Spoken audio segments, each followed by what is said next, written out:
Hey guys, welcome back. All right, I got a cool topic. I always found this pretty interesting. We're going to talk about the human population and how it matches the Bible timeline. And the timing of this video, I'm actually filming, it's Father's Day. So happy Father's Day to all the awesome dads out there. So let's jump into this. We're trying to hit 1,000 subscribers this year. The best thing you can do to help this channel grow is like, share, and subscribe. And it's the best thing you can do to help this channel grow and get it going. So let's jump into this. So I hold the position that the earth is 6,000 years old. It's what the Bible teaches, and God created everything in 6 days. So where do we get these dates from? So if you look at the time of Adam all the way to the Jesus, that's about 4,000 years. And from Jesus' time to now, that's another 2,000 years. So that's where that 6,000 years comes into play. And what's interesting, the article I'm going to cite here in just a few minutes is actually from a year ago, but stuff has been popping up the last 20, 30 years about this. Even secular websites say that the earth was probably started forming about 6,000 years ago. So let's jump into this. This comes from World Atlas, and I'm not going to read the whole thing. I'm just going to read the text that's in red here. It says, human civilization started forming around 6,000 years ago. So it begs the interesting question, if man has been here for millions of years, why aren't there more people? Because populations always grow. They never really just stagnate or stay stale. They keep growing. Here's another one. This comes from Berkeley. Scientists have found an abrupt change about 6,000 years ago. And I'd say, yeah, God created the earth about 6,000 years ago. Here's one from Universe Today. Civilization as we know it is only about 6,000 years old. Smithsonian Magazine. Then the pattern flipped around 6,000 years ago. So all these secular websites are saying that there was some major event that happened about 6,000 years ago. And I agree, God created everything. And one more thing I want to point out here, Isaiah 45:18. It says, For thus saith the Lord that created the heavens, God himself that formed the earth and made it. He hath established it, he created it not in vain, he formed it to be inhabited. I am the Lord, and there is no one else. So I always hear the argument too that the earth is overpopulated. The earth is not overpopulated. If you take a plane, I live in Florida. If I take a plane, say from Florida to New York or whatever, somewhere out west, you can see just tons of miles of land that's not occupied. Your city might be overpopulated, but the earth is not overpopulated. God says himself in the Old Testament that he created the earth for it to be inhabited. That's what he wants us to do. So I thought this was a pretty cool graph. If you see it, it's probably kind of blurry, but I really like this one. So it shows you from Adam's time up to the flood. So the flood was about 4,500 years ago. And I've put out tons of videos about the flood evidence. And so you have 8 people coming off that ark, and that populated the entire earth that we see now. And I'm going to show you how this works out. And again, populations, they keep growing. They really don't ever stop. So eight people coming off an ark, you'll see, has no problem with the billions of people we have today. But I think it's less of a problem compared to evolutionists saying that everyone came from a rock.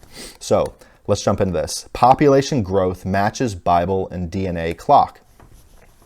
According to detailed biblical chronologies and genealogies, the global flood recorded in Genesis that wiped out humanity occurred about, 4,500 years ago. Then the earth was repopulated by Noah's 3 sons and 3 wives. As I reported a couple months ago, a research project was just published that used high-quality DNA sequence data to develop a human Y chromosome genetic clock that matches up perfectly with the Bible's timeline of modern human origins. Now, the same research has shown that human population growth curves over the past few thousand years match up with both the new Y chromosome data and biblical event chronologies. The majority of evolutionary speculation alleges that modern humans didn't arise until our ancestors migrated out of Africa between 100,000 and 200,000 years ago, and you all know how I feel about that. However, a number of secular and creationist research studies analyzing a variety of DNA clocks have indicated a far shorter time scale of not more than 5,000 to 10,000 years. So you have to remember, science is always catching up to the Bible. And a new, more precise human Y chromosome DNA study demonstrates that not only are the previous studies vindicated in their short time predictions, the Bible's timeline of the global flood appears to be spot on. In fact, the researcher in the study empirically showed that only about 4,500 years of mutations have accumulated in the DNA according of the human Y chromosome. If mankind has been around for 100,000 to 200,000 years, we should have accumulated between 8 to 59 times the number of mutations actually observed. But what about human population growth? Does it match up with these Bible-based timelines and the new genetic data? As it turns out, secular scientists and creationists generally agree on the basic events and population growth models for the past 3,000 years. But when dates get beyond this, there are discrepancies in their models. Creationist researcher Nathaniel Jeanson determined to see how population growth would match up with splits in lineages and Y chromosome genetic clock data.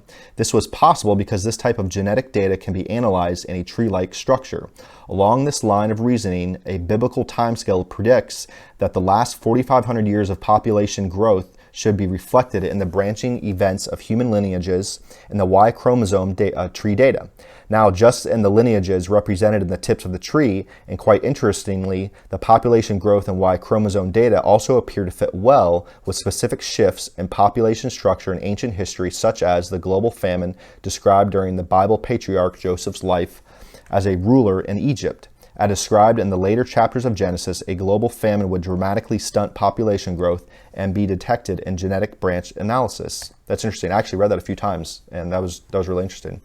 In regards to the importance of these new results, Jeanson told ICR staff, this article is from the Institute of Creation Research, by the way. Awesome website. Everyone should go check it out. This adds a second independent line of evidence to confirm the recent origin of the human race. It preemptively rebuts evolutionary attempts to circumvent the first line of evidence, and it strengthens the initial creationist conclusions.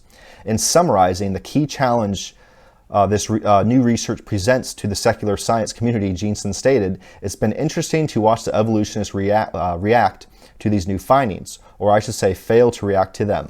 I watched one evolutionist vigorously object online to the first finding, citing a problem that I obviously missed. Turns out that the problem was the subject of the entire second paper, a paper which showed the problem not only had been solved, it had also made evolutionary responses all the more difficult to invoke. No wonder he had no comment about the second paper. It really turns the tables on this debate, putting creationists on the offensive and evolutionists on the defensive. Indeed, this new study isn't only a sound refutation of evolutionary speculation, but a strong confirmation for mankind's recent origins. Super interesting. And I have one more article here. It's just a couple slides. Billions of people in thousands of years, question mark. This comes from Answers in Genesis, another awesome website everyone should check out. Creationists are often asked, how is it possible for the Earth's population to reach 6.5 billion people if the world is only about 6,000 years old and if there were just 2 human beings in the beginning?